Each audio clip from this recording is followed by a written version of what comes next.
Hello. I'm going to attempt to redo my video for splitting a spawn. I've got a quest. Claim the second encampment for Gondor. I've already done the first encampment. There's a couple more to go before the end.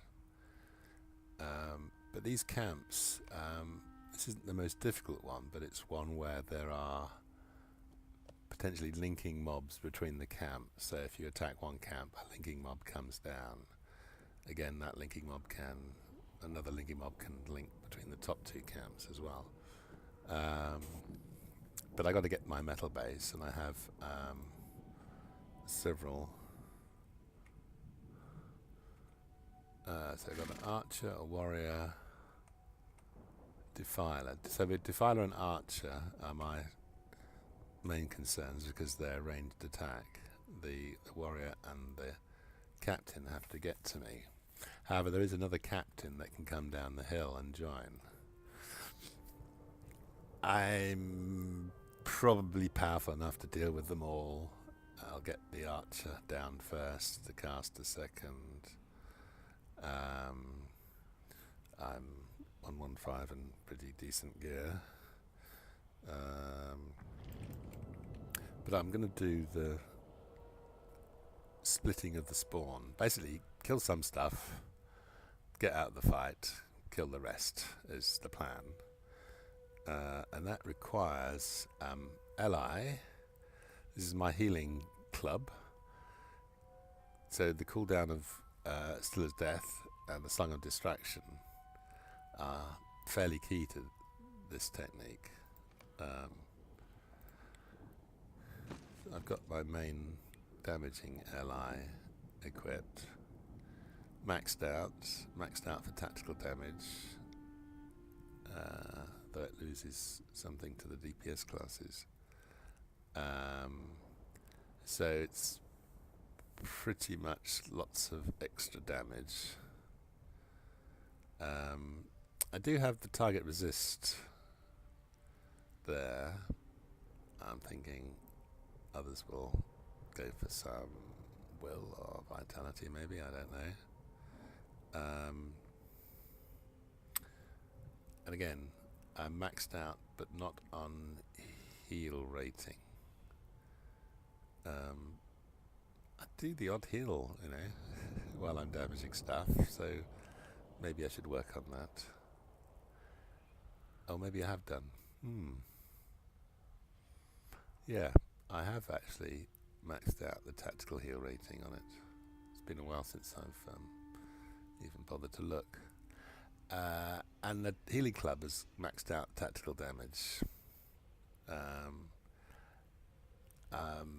I guess it's because I was fairly up on resources and had the ability to add those. I haven't got any on me at the moment. But yeah, I've got quite a supply of starlets nowadays, and a few more gained during the festival. So primarily, let's start off by trying to do a distract on these guys. I don't know whether it actually works. So we've got the archer distracted, the warrior distracted, the defiler not, and the captain not. So if I was to fire off a single target hit on the defiler, first of all, get the crowd, the chorus up, get Anthem of War up, and I'm going to be prepared to change tack completely if they all come at me. They've all come at me. I'm going to feign death. Switch Li, feign death. Back up. Now the archers somehow didn't take account of my feign death. I don't know why, but what I have achieved is I have 2 mobs left, the ranged are down, and I'm starting a new fight. So make sure I got my DPS weapon sorted. Let's basically nuke. And I'm going to start off with this one, which debuffs their light mitigation. This one debuffs speed, gives me speed. Hit the wrong ballad. Now I'm going to get ready with the fear. I'm ready for a feign death as well if I need. Let's stun, finish, kite, buff speeds, ready for a stun, and I'm clear. What I might have done is actually clear these extra mobs, because they can be a problem. But generally speaking, I've always got my Still as Death to hit. As a Hobbit, I got Hobbit Silence as well. But with Still as Death, it's 30 seconds. I can kite for 30 seconds. Distraction would normally be 3-minute cooldown, but it's it's 1:18, not 15. I suppose I could go on up to the third encampment. Make sure I've got the right allies on. This next camp, it's got an archer that's slightly removed, which you can take out first. So let's buff up. And we're going to start off with this stun. So it'd be nice to start with no damage at all.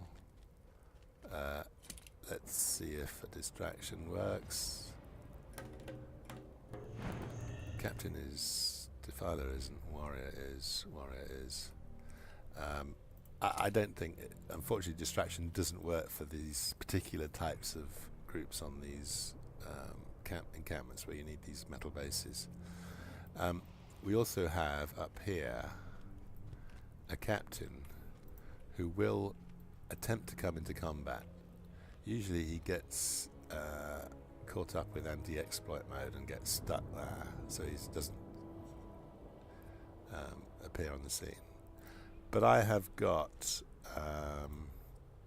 switching to the max damage, I got a Defiler I need to worry about before I think about doing anything else.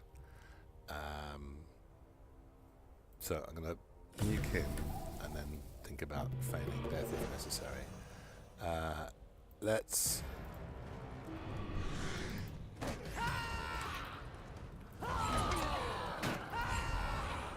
we're going to keep an eye out for the captain coming down there.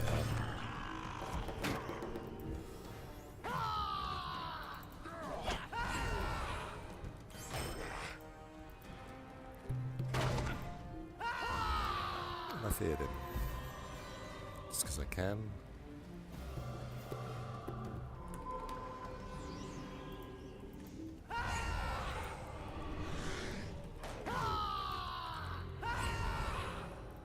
Too far away for that hit, but I'm keeping well out of range of the melee mobs. I'm moving around.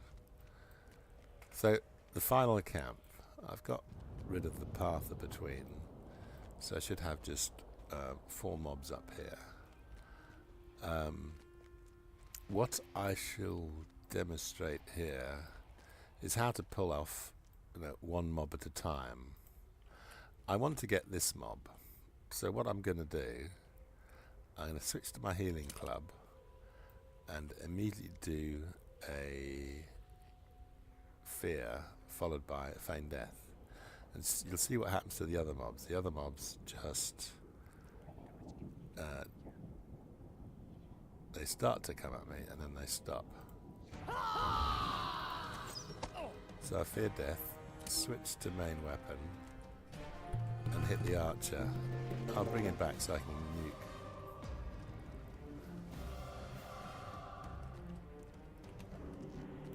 Is he out of range of his other mobs?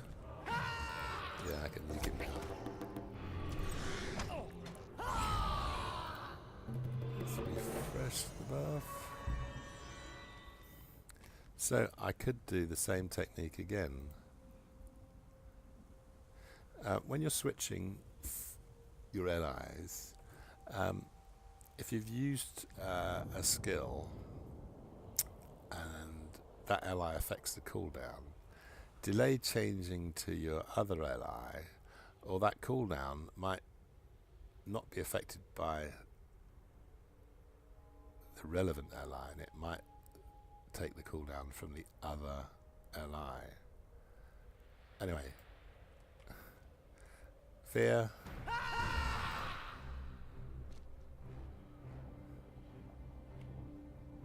Switch back. Single target damage. Pull him out.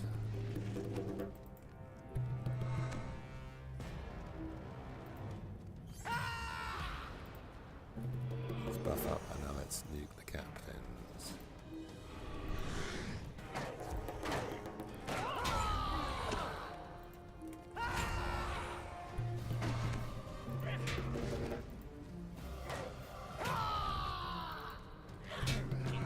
Sadly my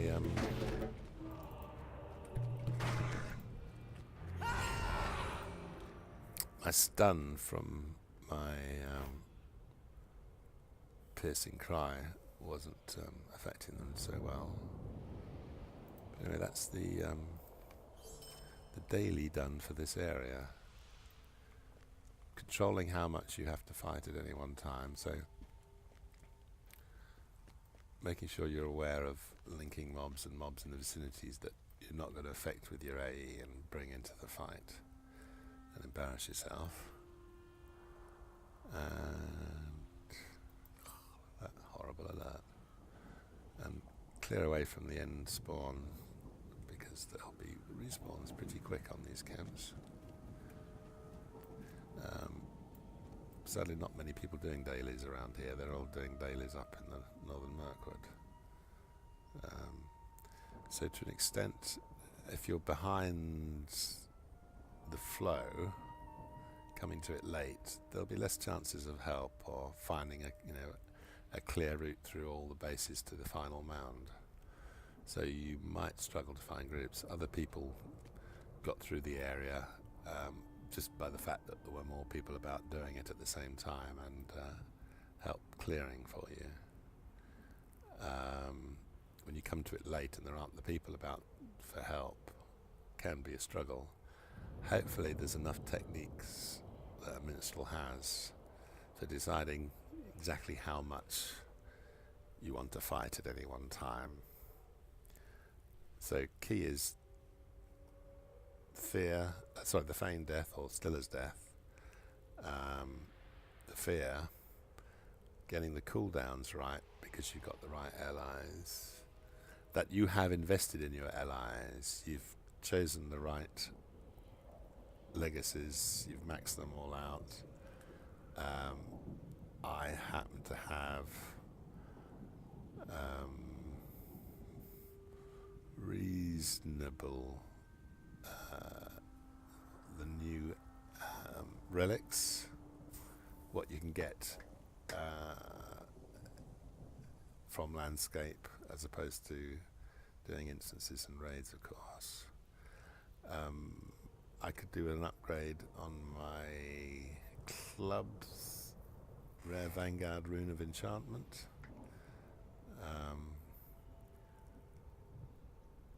But I guess I'm still a healer at heart, so that's my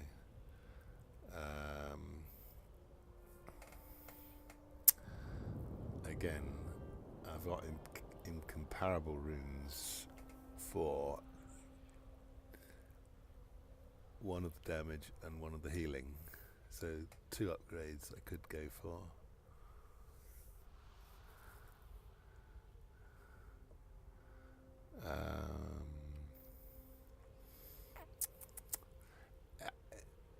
difficult on the book for a DPS minstrel because this is not a great deal. Like I have target resist rating on ballads and songs.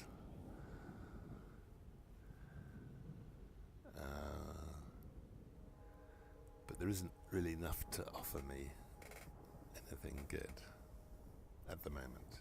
Who knows if something else will become quite relevant later. I could just briefly show this. I put some points in blue just for the fact that on certain fights, if things do get too close or there's too many ranged mobs, or I don't limit the spawn I'm killing and I have too much, then I'm getting a little bit more in my heals, if not wonderful. But sometimes after a fight, I shall just switch to all my healing allies and instrument. I'll just give myself a kick in the healing.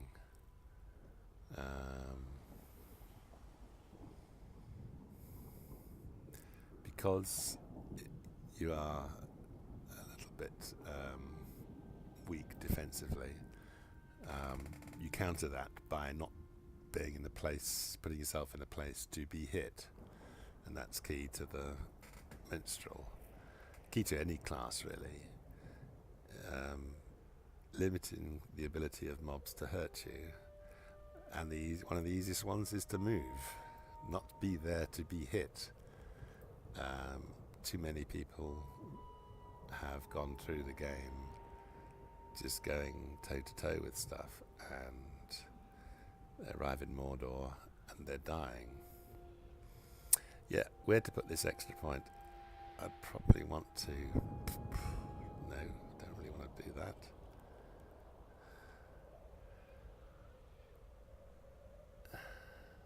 Eventually, maybe.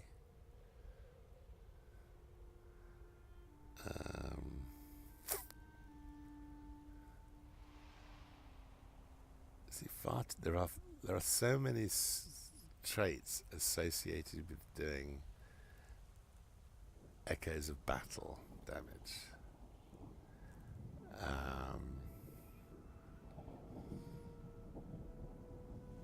And I notice it does common damage, but then I rarely use it.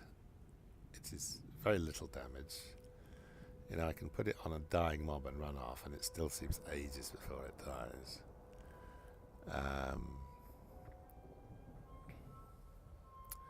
Echoes of battle damage, finesse. I'd rather get my finesse from sources that offer a bigger bang for the bucks.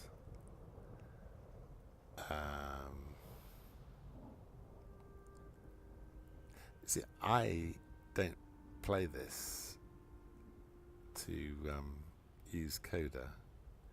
Coda gets rid of all my buffs. Okay, there's a chance it doesn't get rid of all my buffs, but predominantly I use it and all my buffs go. So occasionally I might use it to finish something off, but there's usually plenty of other things to use.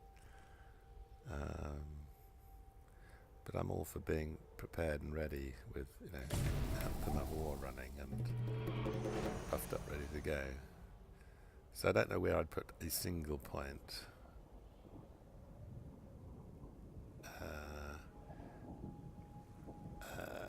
Just over 100 in morale isn't going to do a lot for me, personally. So I'm pretty much tapped out where I want to be there. This is buffing a melee skill, which I'm not going to use if I'm sensible.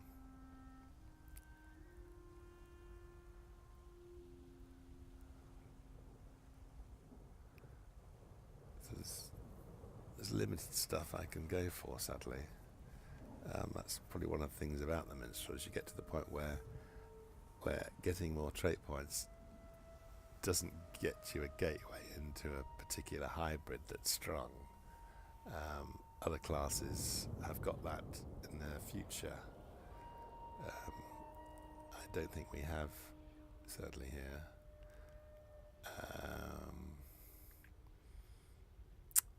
There's short damage reflection shield. But what is that? Is that a common damage or a light damage shield? You don't really want to be... You want to avoid doing a damage type that isn't your main damage type, because then you can run across creatures that will reflect certain damage types and cause you grief. I think that's probably all I should say on stuff.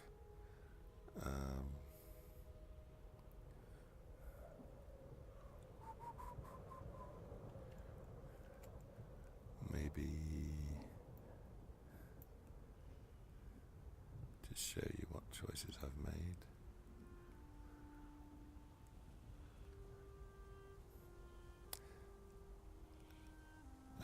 Oh look, oops, melee critical.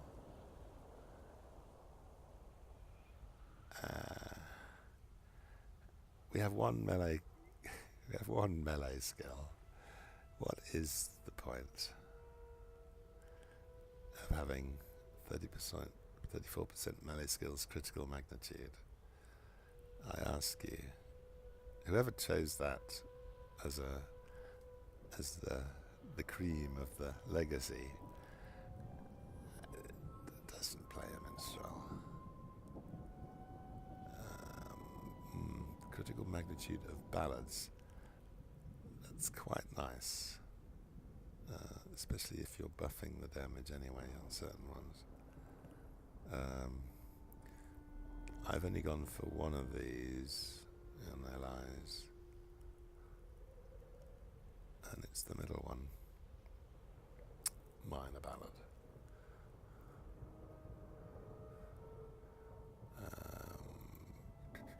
Heal book, critical magnitude of ballads, yeah.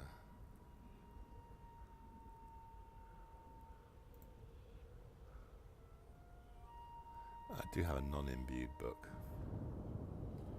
but it's a long time since I've used it, because I used to quite like the 5% Anthem of War.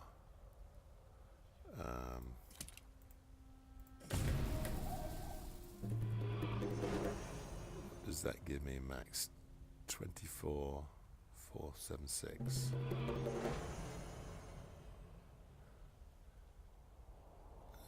Just does drop as buffs and crowd the chorus drop off. 23.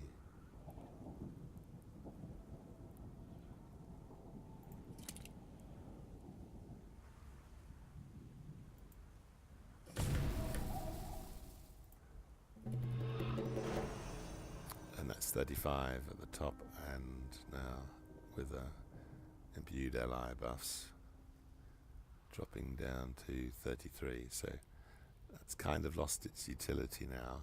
However, I've still got it because potentially there might be some